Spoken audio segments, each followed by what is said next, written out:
Buenas noches, mi nombre es Eugenio Rock. Hoy me toca desarrollar el tema de los sindicatos, la organización de sindicatos en Venezuela y la evolución histórica de los sindicatos en Venezuela.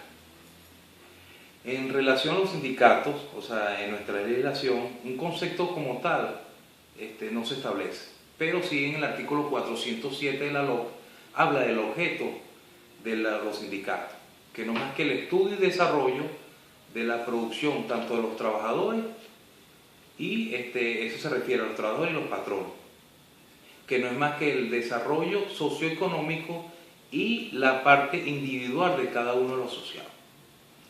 También cuando nos referimos a la parte de la evolución histórica de los sindicatos en Venezuela, tiene dos etapas. La primera es en los años 1930, cuando en 1936, con la muerte de Juan Vicente Gómez, cae la dictadura, empieza a aparecer la democracia, empiezan a crearse diferentes sindicatos, en eso el Congreso de Trabajadores de Venezuela, y posteriormente en 1938, con la huelga petrolera, se van fortaleciendo los sindicatos. Con la salida de 1945 de Medina Angarita, hay el auge de los sindicatos. Sin embargo, cuando hay la dictadura de Marco Pérez Jiménez, hay la persecución de los sindicatos, hay la eliminación del Congreso de Trabajadores de Venezuela y quedan los más fuertes. En eso la clase obrera de Caracas, el cual era propiciada por el padre Elorriaga, que le hace fuerte a la parte de la dictadura, tanto así que promovió la caída de Marco Pérez Jiménez cuando hubo la huelga de 3 días. No obstante, en los años 80, hay el auge de los sindicatos, se crean medidas de fortalecimiento, como la parte de la creación del INSE, que habla de lo que es mejorar la mano de obra, o sea, la especialización del trabajador. Entonces hay una proporcionalidad en lo que es la parte del trabajador y las industrias. Hay un crecimiento, ahí se fortalecen los sindicatos, hay una mayoría, empiezan la creación de nuevos sindicatos. No obstante, cuando los gobiernos de Luis Herrera Campi y de Jaime Lucinchi, hay una inflación, hay la caída de los precios del petróleo, y eso trae como consecuencia que hubo un desinterés en los sindicatos, una desconfianza por parte de los sindicatos. De igual manera, las medidas políticas tomadas por el presidente Carlos Andrés Pérez, entonces trajo desconfianza de la parte de los sindicatos. No obstante, en el año de 1998, con el comandante Hugo Rafael Chávez Frías, el modelo socialista no cree en la parte de los sindicatos y se crea más que todo una parte de individualización del hombre, que se quiere copiar como el modelo costarricense socialista.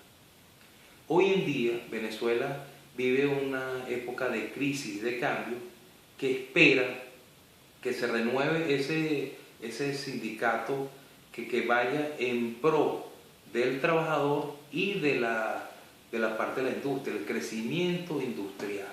Entonces se crea, se espera pues, por ese surgimiento de esos sindicatos que vayan en pro del beneficio tanto del trabajador como de la industria. También en Venezuela, cuando hablamos de la organización de los sindicatos en Venezuela, en su artículo 400, habla de lo que es la parte de la creación de los sindicatos, tanto de los trabajadores como el patrono. También habla, en su artículo 401, que nadie puede estar obligado. Entonces, en sus características más primordiales tenemos que va a depender del trabajo, ¿verdad? Segundo, que no se puede delegar, no puede ser transferible la función. Y tercero, que no puede ser obligado. También decimos que en la parte de los sindicatos, las personas que no pueden asociarse, o sea, no pueden, no pueden pertenecer al sindicato. En este caso serían los cuerpos armados que es porque va hacia la seguridad y el orden público. Por lo tanto, o sea, no pueden asociarse, porque no se puede descuidar, o no se puede la parte de la seguridad ciudadana, o sea, no se puede parar. Pues un ejemplo, un cuerpo armado, la policía, no se puede, o sea, en la ley de Policía Nacional establece que no se pueden crear sindicatos, porque, o sea, que se establezca una huelga de policía, un ejemplo, el orden público, la paz ciudadana, o sea, traía conflicto. Entonces no se puede permitir, por lo tanto, los cuerpos armados, o sea, no se pueden asociar en sindicatos. Otro aspecto que habla del que tampoco no se puede asociar es la parte del niño adolescente, que establece que en el 407 habla que la norma que tiene que cumplir la mayoría de edad, 18 años. Sin embargo, causa ambigüedad esa norma, porque su artículo 26 de la LOC habla que no puede haber discriminación, y ahí hay una discriminación por parte de la edad. De igual manera, en el artículo 101 de la LOM establece que el niño adolescente goza de fuero sindical. Entonces, hay ambigüedad en la norma. Otra de las partes también que habla la ley, habla de las clases de sindicatos. En su artículo 410 habla de la formación de los sindicatos de los trabajadores y los patronos.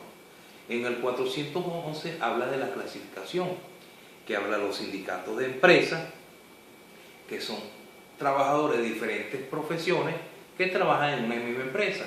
Habla también de los sindicatos profesionales, que son trabajadores, ¿verdad?, con una misma profesión que trabajan en diferentes empresas. Y también habla del sindicato de industrialización, que son trabajadores de diferentes profesiones que trabajan en diferentes ramas de la industria. También hablamos del sindicato patronal, que en su artículo 419 habla cuando de 10 o más patronos se pueden reunir y pueden asociarse. También hablamos referente a lo que es la parte del registro y las organizaciones sindicales. Establecemos que primero en acta constitutiva, ¿verdad?, segundo, ejemplar de los estatutos y la nómina de los fundadores. Bueno, espero que le haya gustado mi exposición. Buenas noches, que Dios le bendiga.